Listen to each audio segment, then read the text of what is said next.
morning. Thank you for starting your week with us. It's a Monday in October, so you know what that means. A lot to get into here on First Take, especially today. We're all here in studio. Skip Bayless, Stephen A. Smith.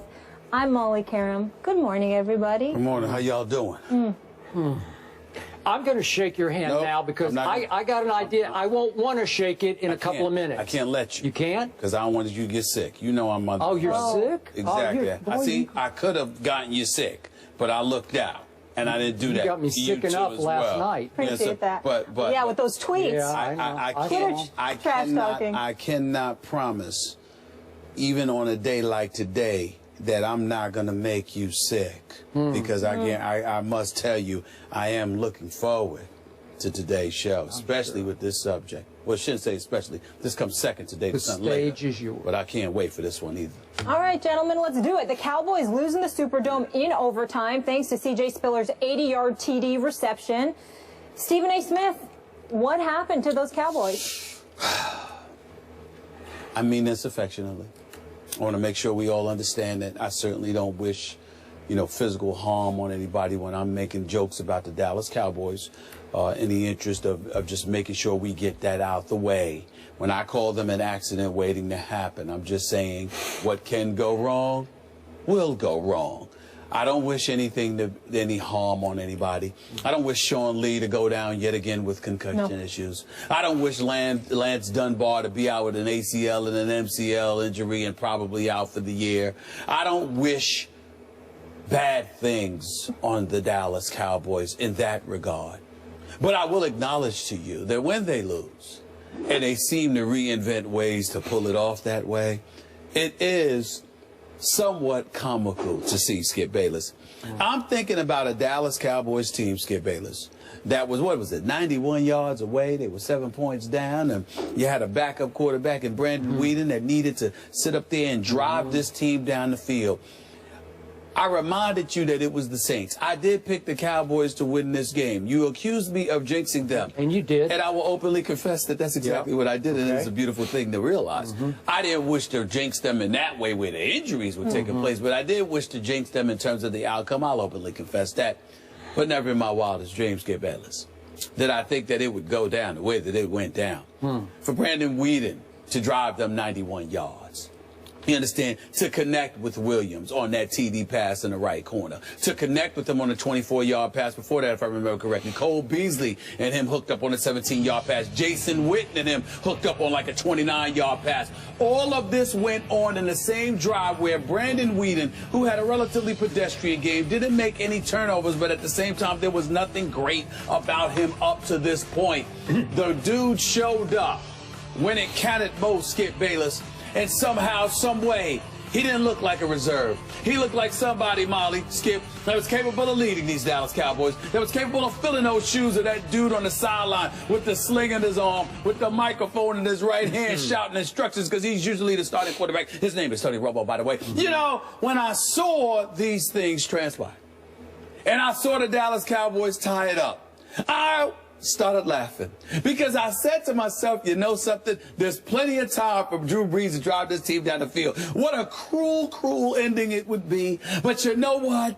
I'm going to make to you is this. Wow. At that particular moment in time, Skip Bayless, all of a sudden, I heard the announcer screaming, there he goes! C.J. Spiller's gone, blah, blah, blah. And all of a sudden, on the second play, just 13 seconds in the overtime, Drew Brees delivered the goods. And I just want to end by saying this. Seems like every time you have somebody coming back, you have somebody else going down. It seems like, Sean Lee, Skip, what injury has this dude had? Has this dude not had? Hamstring, toe, neck, knee. The list goes on. Some dudes, regardless of how talented they are, just ain't meant to play this game. And I don't mean it talent-wise, because I know Sean Lee can play. I'm talking about durability. You can be somewhat brittle, particularly in the NFL game. I guess what I'm trying to say is, I feel bad for you, bro, because New England is next. Is it New England next? A whole lot of people are next and next and after that next. The floor is yours, Skip Bayless, but I just want to say my condolences. I truly mean it. You do not truly mean it, but that's okay. My condolences. Yeah. Why do you have to get them all fired up? Skip. By the way, before I start, at least I didn't pick Indianapolis to be in the Super Bowl. I know. That's true. That's true. That's true. You got me there. But that's just here. Yeah. My heart's not with Indy. Right. Your heart's with Dallas. So you're suffering from a broken heart. Shots fired. Let's stay focused. There's one silver lining to what has happened. Okay. And that is your shtick is getting so old for me that now you're going to have to put it back in your little bag of tricks over there, and you're going to have to leave it there for a long time, because I got to tell you, I'm concerned my Dallas Cowboys are about to become, dare I say, irrelevant, because they are in for a rough stretch. I told you they had 2 winnable games, Atlanta at home and at New Orleans. They were up 28-17 at halftime and obviously fell apart in the second half versus Atlanta.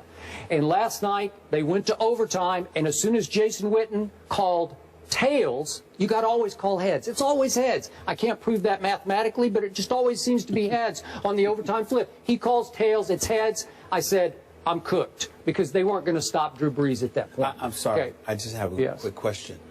Are you trying to say that because he called tails instead of heads, that has... Well, however you do it. Once you lose the coin flip to Drew Brees at home with a gas defense, you're basically done, okay? And they just might be done for good. We'll talk about that I'm just asking because I never heard that from you before. That's so here's my issue with your take, which is always the very same over and over and over again to make me sick. I'm physically sick over hearing you say accident waiting to happen. I know. An accident waiting to happen is when your big stars make crucial mistakes at crucial moments.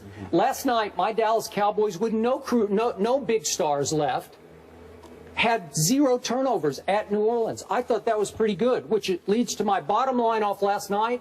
I cannot tell you how proud I was of my Dallas Cowboys last night against increasingly decimated, not meant to be odds at New Orleans. To get that game to overtime was sensational to me. And I want to applaud and thank Brandon Weeden for playing your tail off last night. He gave you next to no credit. You had a QBR of 81 and led a 91-yard drive to tie it at the end. That is big time. Okay, I know, but you said he was hitting up until that point. Yeah, but an 81 on a scale of 100, that's pretty high QBR, because he deserved it. Okay, now back to my big picture bottom line. Look, the injury gods are just screaming at me, sorry, this year is not for you. It's not meant to be. Well, that's not an accident waiting to happen. That's just bad luck. And I know you said, oh, I don't wish injury upon anybody. But this has gotten almost laughable how bad the injuries are. Because, Sean Lee, you're right. He's brittle. We know that. But to lose yet another current best player on my defense in the first half last night, after he played at an extremely high level, that's pretty hard to overcome against Drew Brees. And I know Drew Brees didn't have quite his arm last night, but it looked pretty good to me, I got to tell you. And then, do you understand what Lance Dunbar means to this football team? He is the most electric playmaker on the football team. He already had a 45-yard run on the second play of the game. And he tries to make a play from 8 yards deep in the end zone and completely obliterates his knee on the tackle, and he's lost on the opening kickoff of the second half. And I was like, to quote the great Don Meredith, turn out the lights, the party's over.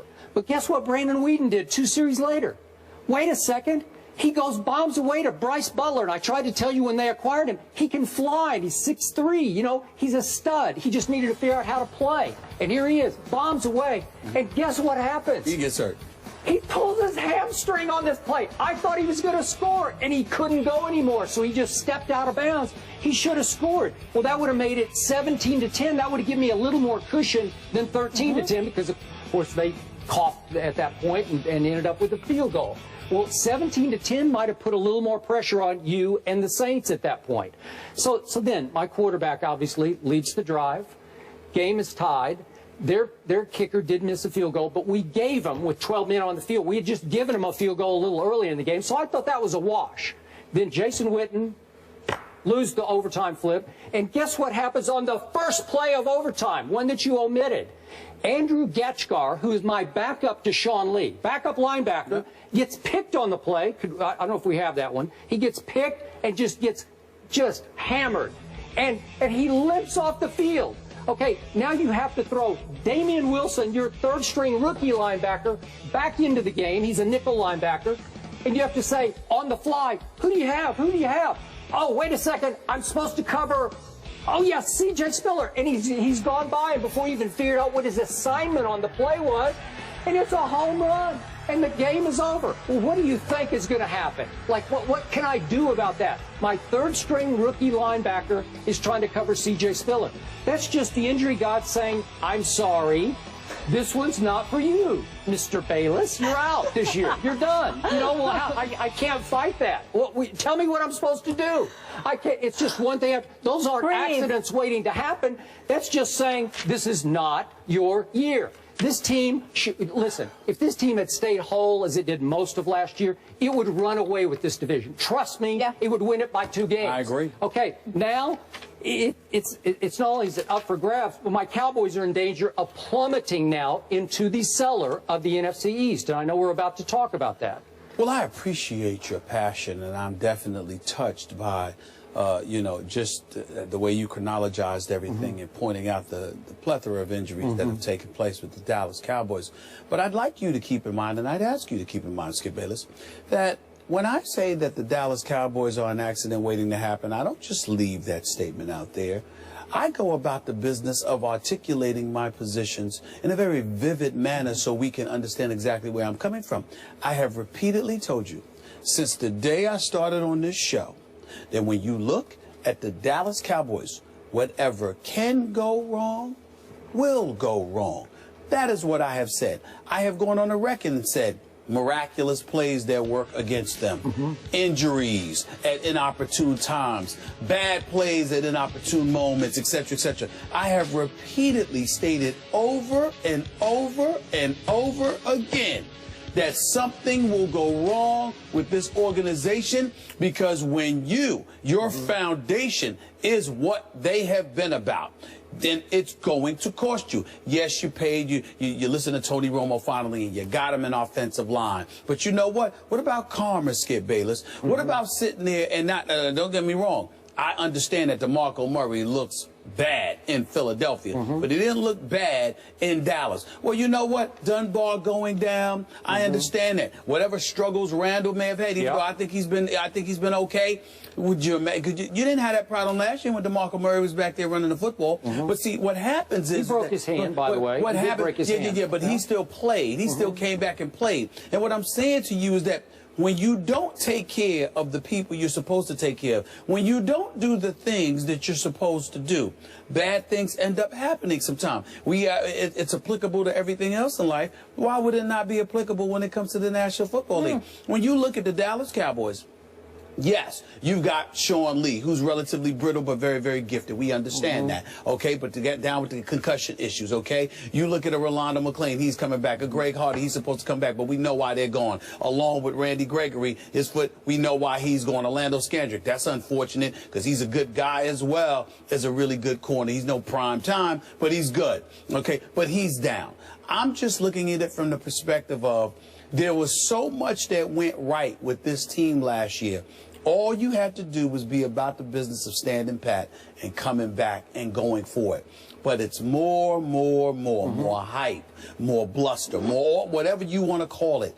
And it interferes somehow, some way with what's going to transpire for the Dallas Cowboys. I could not have predicted anything specific was going to go down, but I have repeatedly told you when it's time for something to go wrong, it will, because the fabric of this organization that you love just ain't intact, and it continues to show. I'm going to say this again. I will give you interceptions, turnovers of any kind, block punts. You don't have to give me anything. I will give you playing down to an opponent that you should crush and losing a game you shouldn't lose, that's an accident waiting to happen. These happen to 2 or 3 teams every year. They just get decimated. I'm not sure. How about your Giants last year? Were they not just decimated? The Cowboys don't have any of their big 3 this year from last season. Wait a minute. The New York Giants last year, they've always had injuries on their offensive line. They've always had injuries somewhere, but Victor Cruz went down last year. What I'm saying to you is that the Dallas Cowboys, you can sit there and give me whatever or not give me whatever you want.